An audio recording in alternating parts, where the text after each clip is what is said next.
Hello everyone! Today's another video of more art, and this time you're going to see a lot of art going onto the screen today.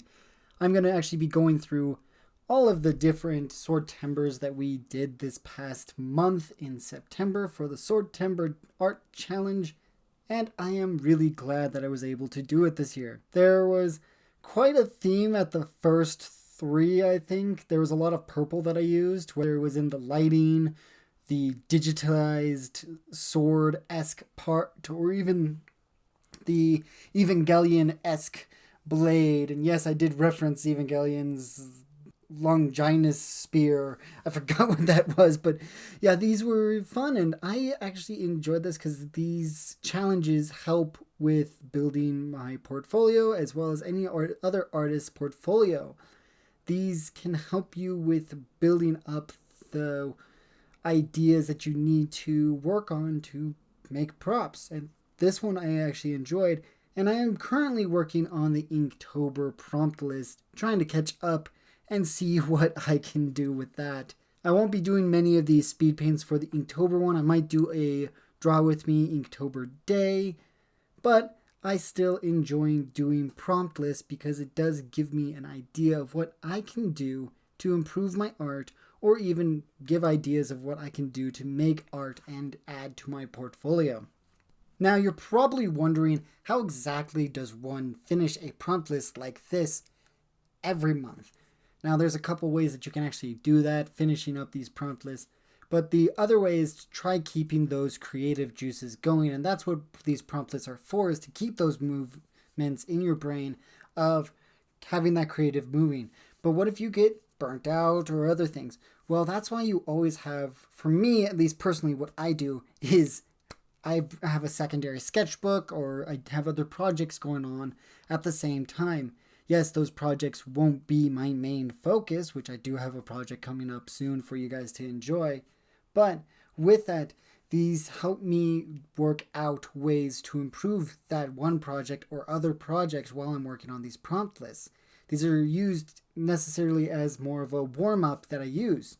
And that's one way that I can be for sure that I'm going to work on and finishing up these different prompt lists, is using them as more of a way to fuel my creativity and work things out as much as I can. Now there are several ways to continue working on these prompt lists.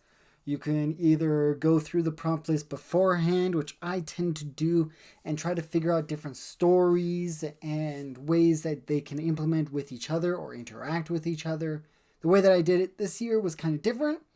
I kind of went belt first, running through it and trying to figure out what type of prompts I'm going to be doing that day and figuring out where I'm going to be going for. But that could be in the aspect of having the fact that I have a day job right now, trying to work things out with that and trying to move things forward on my career and trying to see where things are going.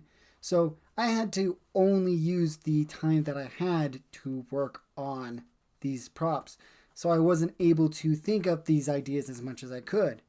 But you'll see that there are some that do match in style or story ideas. And those ones tend to be the ones that I was like, oh, those work together. Another way to actually work on through these prompt lists is actually, like this one in the center here, is do something a little bit more fun, a little out there, something that you find entertaining. This one was actually one of my favorites that I did, and it didn't take me that long to work out. I didn't render it as much as the other ones. It was something that I wanted to do quickly.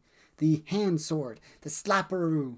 And I mean, every time I worked on a 3-course prompt, there were themes between each 3, so I try to make at least one in every 3 something fun that I wanted to do and work on.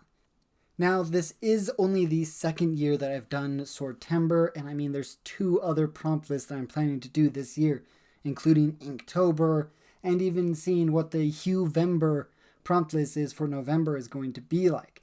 And I just enjoy doing these prompt lists because these give me a reason of an idea for improving my portfolio in the aspects that I want to improve them in.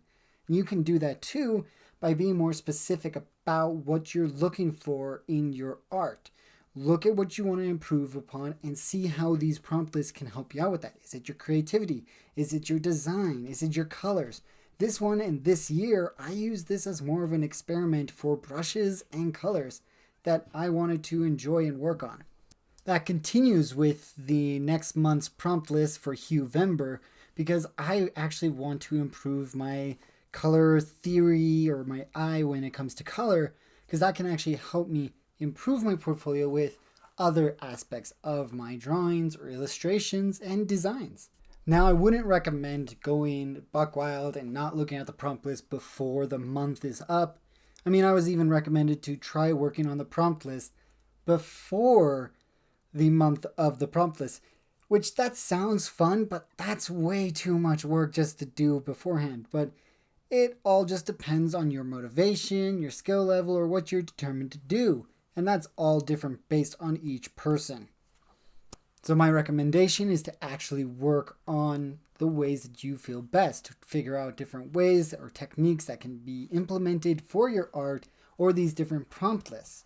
But look at the lists, check them out, maybe make a story and help yourself out. Maybe think of weird ideas that are implemented in all these different swords or characters depending on the prompt list. And that can all help you out. The final step to help you out is actually set aside a couple hours every day to at least work on the prompt lists or the prompts, because that can help you out with improving those different ideals as much as possible.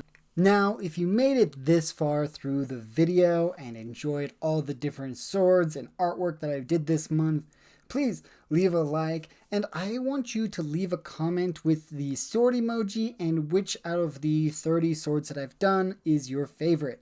I personally enjoyed the techno one that I did the second day, but I also like the one that I did based off of Excalibur and its villain sword as well.